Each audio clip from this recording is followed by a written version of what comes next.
Mayor İmamoğlu, does President Erdogan also think about your city as a sin city, or what is the reputation of Istanbul? Thank you very much. I'm very happy being here with my friends and colleagues. They visited me in Istanbul. I have to go Warsaw and Budapest as soon as possible. And we are very close friends, and also we have the same destiny, maybe. But in Turkey, a little bit it's different because Erdogan, Mr. Erdogan says, Istanbul is my love. But I haven't understood what kind of love is it.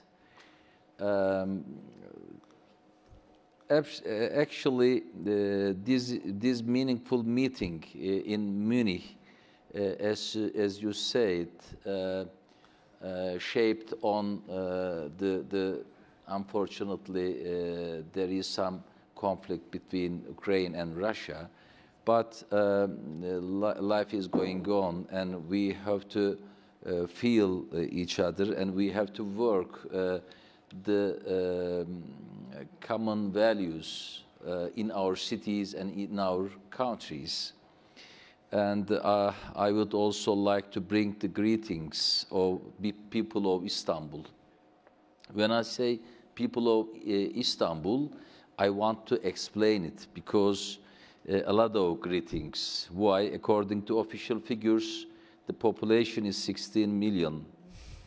But there is also a refugee community, 1.5, between 1.5 and 2 million refugees. And on an average, in a day, we have 2 million tourists and foreigners. So with the population almost 20 million people, I got their best feelings to you. This population means that Istanbul is bigger than 19 countries in Europe. I have to say that also Europe begins from Istanbul, from the West. As you all know, the world is going through an important change with positive and negative outcomes for all of us. But nowhere is this change more obvious than in our cities. Cities are places where democracy is bred. Our cities will therefore define our future and the future of democracy. I have some questions. Will the cities simply be run by those that hold power and the elected elites? Or will they be run on the basis of common good and shared wisdom with the participation of citizens and civil society? How we answer this question will be important for the future of humanity. The story of Istanbul is critical in this framework because it's a very diverse and dynamic city, and it has demanded freedom at every stage of its history. We are aware that Istanbul's mission goes beyond than the ancient city walls, even beyond Turkey's borders. I felt this after my election. In our model of local administration, solidarity and democracy go hand in hand. I'm not here today just representing 16 million Istanbul residents who expressed in 2019 their desire for democracy, but to also convey their message of solidarity with others who have similar struggles. the local elections in 2019 were unfairly cancelled, and later the rerun elections led to a decisive victory for us. That was the beginning, most important beginning for democracy for Turkey. 2019 local elections in Istanbul became a symbol of the Turkish people's desire for a democracy. We carry this valuable mission with pride and try to enhance it every day. This is our most important responsibility. We know the world is watching us. We have been creating new instruments and tools to broaden democratic participation in local governance. Our goal is to create a city where people can achieve happiness, are treated fairly, and test freedoms. In this sense, I determined to be most democratic mayor of Istanbul. And everywhere I started to say, I have to be maybe the most democratic mayor of Europe also. Why I'm here and I'm talking with you with my free willings and free opinions, and share with my friends and colleagues with you. Mayor Imamoğlu, what is the role of cities when it comes to fighting the climate crisis? Yeah, we have, as Rafael says, you can't solve the problem about climate change without cities. As I said, our population is 20 billion. So the climate change crisis starts in the cities. So we try to work about this. You mentioned that C40 workings, we are together in that meetings. The first case is climate change. We explained green solution, the name is Green Solution Program for Istanbul, which contains the aim of 2030 and 2050.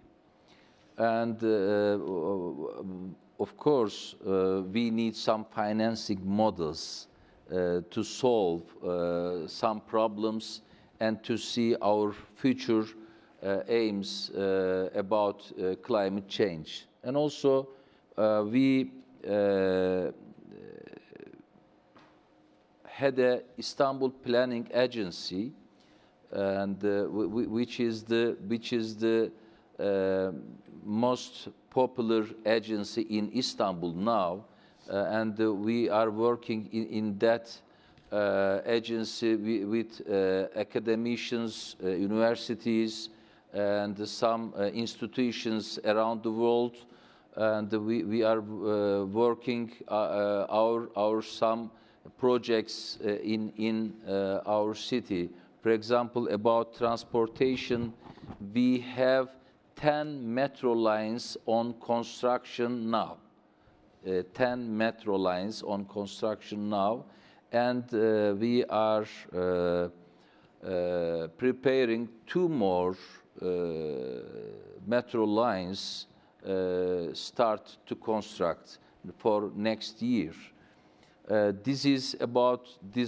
of them is about 150 kilometers metro lines.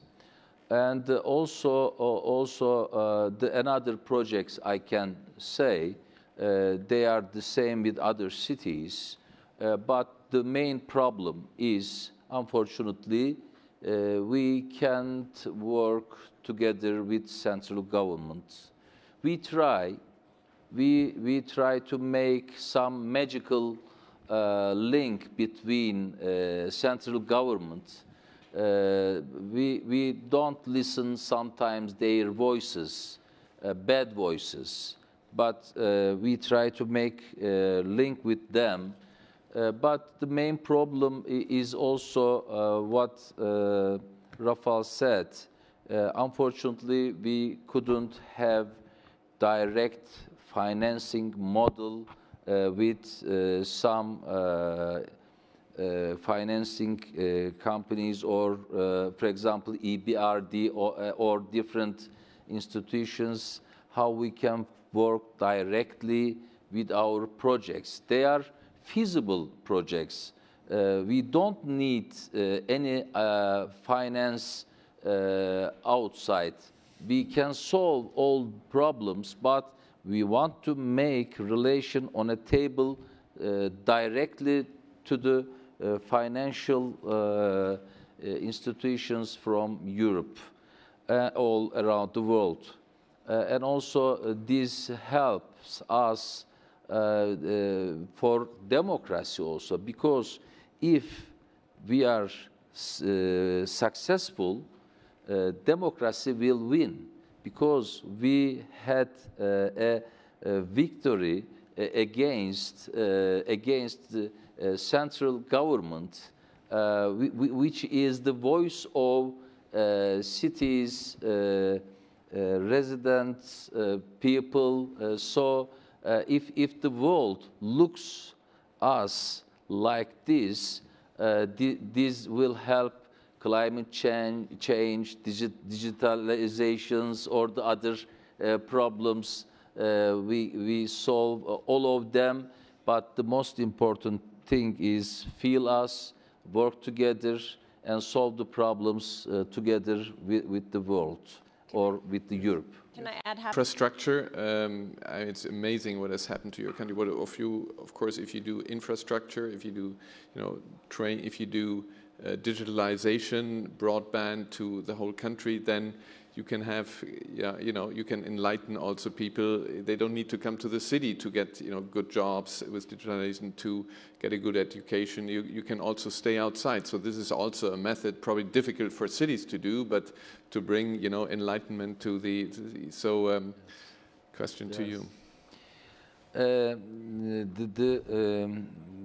The magic word is now in Turkey election. Because we need an election for democracy. And as my friend told, we are still in radical love because we know conflicts between central government, and we have many problems. If I try to say here our problems, we need maybe 5 or 6 hours. So it's not possible. But we don't look government. We just look at the people. We talk with them. We listen to them as opposition party members or opposition party mayors or the others. So now after the 2019, there is a huge hope in Turkey for next election. And we have about 14 months to the time. And last week, 6 opposition parties came together and signed a text for the democracy in Turkey. And I hope some other parties also join this text in near future. What I mean, we have a big mission in Turkey. Change is coming. This change also will change the system of Turkey, and this will be really a nice democracy model for Turkey and change this now the regime of government. But also we have some risks. We know that a ballot box, we have to control it. We are working. This is a mission of people, and we succeeded it in Istanbul, and we keep one vote of voters. So the next election will be will make the people of Turkey happy. I think this is last question. I want to say one thing, that I am originally from Black Sea, and I was born in Trabzon, near the Black Sea. Black Sea is a very special geography, and there are many cultures over there. There are very many nations over there. As a people from Black Sea, I want peace in Black Sea.